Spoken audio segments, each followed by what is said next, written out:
Hi friends, good good morning. Sorry మర్చిపోయాను.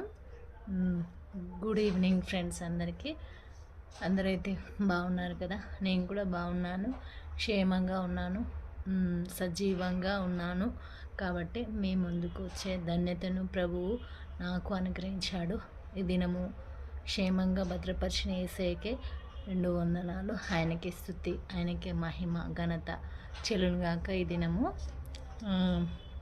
ఉదయం నుంచి వీడియో చేయలేదు, మళ్ళీ చర్చికి వెళ్ళలేదు. ఈరోజు ఇంట్లో వాటర్ రాలేదన్నమాట. మేము ఉండేది అపార్ట్మెంట్స్లో కాబట్టి వాటర్ ఫెసిలిటీ అనేది లేదు, కాబట్టి మందిరానికి వెళ్ళలేదు. కాబట్టి రెడీ అయి కూర్చున్నాను. మందిరానికి ఈవినింగ్ సర్వీస్కి వెళ్ళాలి ఇప్పుడు. సో అందుకే వెళ్ళలేకపోయాను. ఇప్పుడు వెళ్తాను, వాగ్దానం చదువుతాను.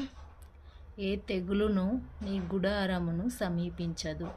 మరి ఇది ఈరోజు ప్రభు మరి నాకు అనుగ్రహిస్తున్న వాగ్దానం నేనైతే స్వీకరిస్తున్నానండి. మరి మీరు స్వీకరించేవారు ఎంతమంది వీడియో చూస్తున్నారో మీతో మాట్లాడుగాక యేసయ్య.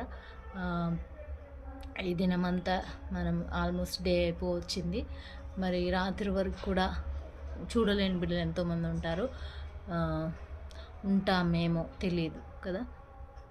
మరి క్షేమంగా ఉంటే అది ప్రభువుకు మహిమనే కదా. ఛానల్ చూస్తున్నాం ప్రతి ఒక్క బిడ్డలతో ప్రభు మాట్లాడనుగాక. అందరికీ షలోమ్ అండి. అందరికీ సమాధానం ప్రభు దయచేయనుగాక. ఈరోజు బర్త్డే సెలబ్రేషన్స్ చేసుకుంటున్న ప్రతి బిడ్డలకు మరి సండే ఈరోజు కాబట్టి ఏమైనా ఫంక్షన్స్ అకేషన్స్ ఉంటే చేసుకోవచ్చు. చేసుకునేవారు ఉన్నారు అనేకులు. టైం దొరకదు కాబట్టి సండే హాలిడే కాబట్టి ఒక్కరోజు అకేషన్ పెట్టుకునే వాళ్ళు ఉండొచ్చు. మందిరానికి అసలు ప్రతి సండే వెళ్ళని వాళ్ళు ఉండొచ్చు కదా. ఒక సండే వెళ్ళకుండా కారణాల వల్ల వెళ్ళకుండా ఉండే వాళ్ళు ఉండొచ్చు. ప్రతి సండే కూడా వెళ్ళకుండా ఉండే వాళ్ళు ఉండొచ్చు. మరి అట్లాంటి వారితో ప్రభువు మాట్లాడి వారిని గద్దించి ఆయన మందిరానికి నడిపించునుగాక యేసు నామములో. ఇంకా ఏంది, మనకు ఇవ్వాలి, కానుక ఇవ్వాలి, ఇవ్వకూడదు, వీరికే ఇవ్వాలి, వీరికి ఇవ్వకూడదు అని గట్టిగా వేసుకొని ఉంటారు కొంతమంది.